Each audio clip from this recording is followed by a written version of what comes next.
Dear students and my fellow viewers, you are all welcome in this lecture. तो इस lecture में जो topic हम पढ़ने जा रहे हैं that's titled here as refraction.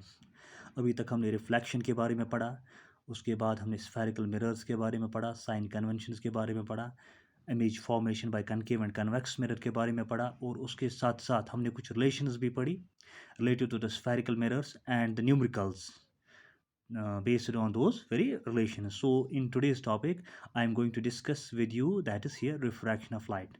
So जानेंगे refraction किसको कहते हैं, how is refraction different from reflection. तो दोनों में बहुत फ़र्क है. It is, we can say they are entirely two different phenomenon. So let's define here refraction. Dear students, it is defined as the deviation of ray of light from its original path when it travels from one transparent homogeneous medium to another transparent homogeneous medium. So this phenomenon is called a refraction of light. अगर हम इसको explain करेंगे तो हम ये कह सकते हैं there is deviation of the ray of light, यानी जब एक रे ऑफ लाइट डिवेट होती है, जब वो ट्रैवल करती है from one medium to another medium, उसकी जो पाथ होती है, जब वो डिवेट होती है, उस प्रोसेस को या उस डिवेशन को हम यहाँ पर रिफ्रैक्शन कहते हैं. और in simple words we can say the bending of light rays या the bending of light ray. जब एक लाइट रे बेंड होती है when it travels from one medium to another medium. This phenomenon is known as refraction of light. Now dear students, let's try to know what is the cause of refraction of light. ये refraction क्यों होता है, किस वजह से होता है. Dear students, refraction of light is due to the change in the speed of light as it enters from one transparent medium to another medium.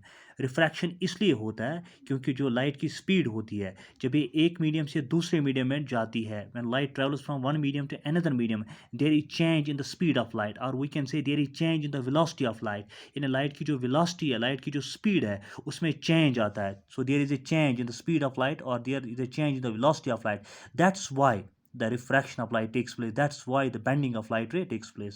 और साथ ही साथ आप यहाँ पर ये पॉइंट भी याद रखेंगे, speed of light decreases when light travels from rarer to denser medium, and similarly when light travels from denser to rarer medium, the speed of light increases. अब rarer medium क्या है, denser medium क्या है. Dear students, rare medium वो medium कहलाता है, वो transparent medium कहलाता है जिस ट्रांसपेरेंट मीडियम में स्पीड ऑफ लाइट ज़्यादा हो, और डेंसर मीडियम वो ट्रांसपेरेंट मीडियम कहलाता है where the speed of light is less. You got it here? I think it's clear to you. Now let's try to understand this phenomenon of refraction of light with the help of this glass slab. You know glass slab, it's a transparent substance that's available in the laboratories. तो हमारी laboratories में available होता है, rectangular transparent glass slab वहाँ पे होता है. यहाँ पर आप इस glass slab को देख लीजिए, P, Q और S. तो ट्रांसपेरेंट आप बखूबी जानते हैं कि ट्रांसपेरेंट वो सबसे होता है जिसके थ्रू लाइट पास होती है. So this is transparent glass, rectangular glass slab. अब इसके थ्रू हम इस रिफ्रैक्शन को यहाँ पर अंडरस्टैंड करने की कोशिश करेंगे. आप यहाँ पर देख सकते हैं एक लाइट रे ये पॉइंट ए से शुरू होती है, इस ग्लास स्लैब पर यहाँ पर टच करती है, जिस पॉइंट पर ये टच करती है ये पॉइंट ओ है. So this A O is here incident ray. यहाँ पर ये जो पॉइंट बनता है जिस पर ये टच करती है with the glass slab, this is known as point of incidence. ठीक है, तो ये इस पॉइंट ऑफ इंसिडेंस पर हम एक नॉर्मल यहाँ पे ड्रॉ करते हैं. You know the normal, that's an imaginary line drawn at right angles, यानी जो हम राइट एंगल पर जो एक राइट एंगल क्रिएट करती है किसी भी चीज़ के साथ. You got it here. आप देखिए इस इंसिडेंट रे और इस नॉर्मल के दरमियान एक एंगल क्रिएट हुआ.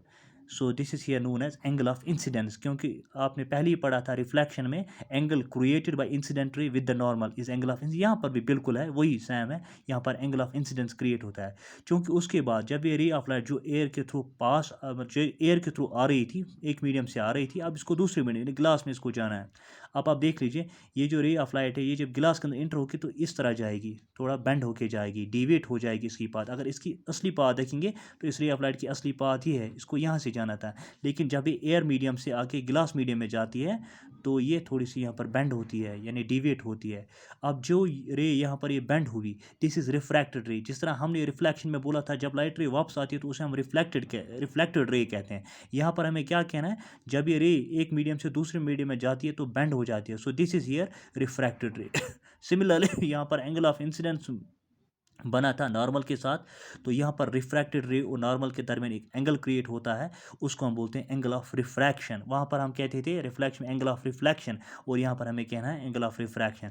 और उसके बाद जब इस ग्लास स्लैब से ये रे वापस निकलती है बाहर की तरफ, तो इस रे को हम यहाँ पर कहते हैं इमर्जेंट रे।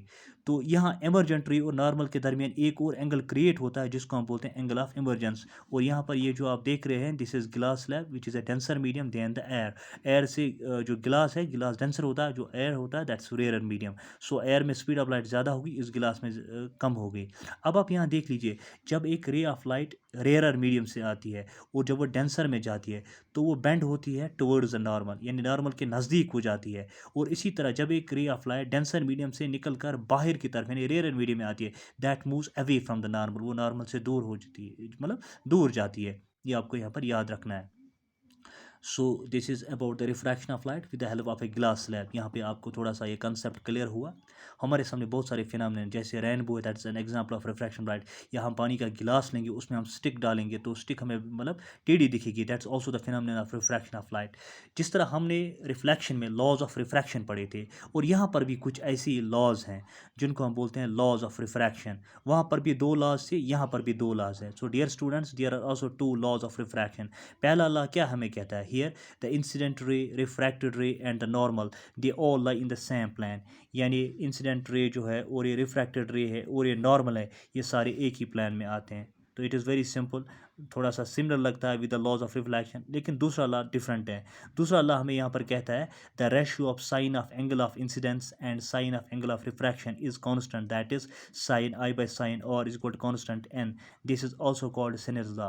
यानी दूसरा जो हमें लॉज, दूसरा जो लॉ जो है रिफ्रैक्शन का, वो यही कहता है कि sine of angle of incidence, अगर हम एंगल ऑफ इंसिडेंस का मतलब sine of angle of incidence लेंगे divide by sine of angle of refraction लेंगे, that's always equal to constant term, that's always equal to constant n. ठीक है, वो हमेशा कॉन्स्टेंट के बराबर आता है। सो दिस, इस लॉ को, चूंकि सेनेल एक साइंटिस्ट था हम कहेंगे, उसने इस लॉ को डिस्कवर किया था, उसने रिफ्रैक्शन पे बहुत काम किया है, that's why this law is also termed as Snell's law of refraction. So second law यही है, sine i by sine r sine of angle of incidence but a sign of angle of refraction that's called constant n. This is here also termed as Snell's law of refraction. मुझे लगता है तो refraction के बारे में जो हमने एक इंट्रोडक्शन, एक शुरुआत है इसके मुतलिक, ये यहाँ पे क्लियर हुआ कि रिफ्रैक्शन क्या है, कॉज ऑफ रिफ्रैक्शन क्या है, रेयर मीडियम, डेंसर मीडियम क्या है, and with the help of this glass slab we understand it nicely है। तो लॉज ऑफ रिफ्रैक्शन भी यहाँ पर हमने डिस्कस किए। तो that's we can say this is all about refraction. We will inshallah deliberate upon this very topic in the next lecture with more comprehension. Till then, Allah Hafiz.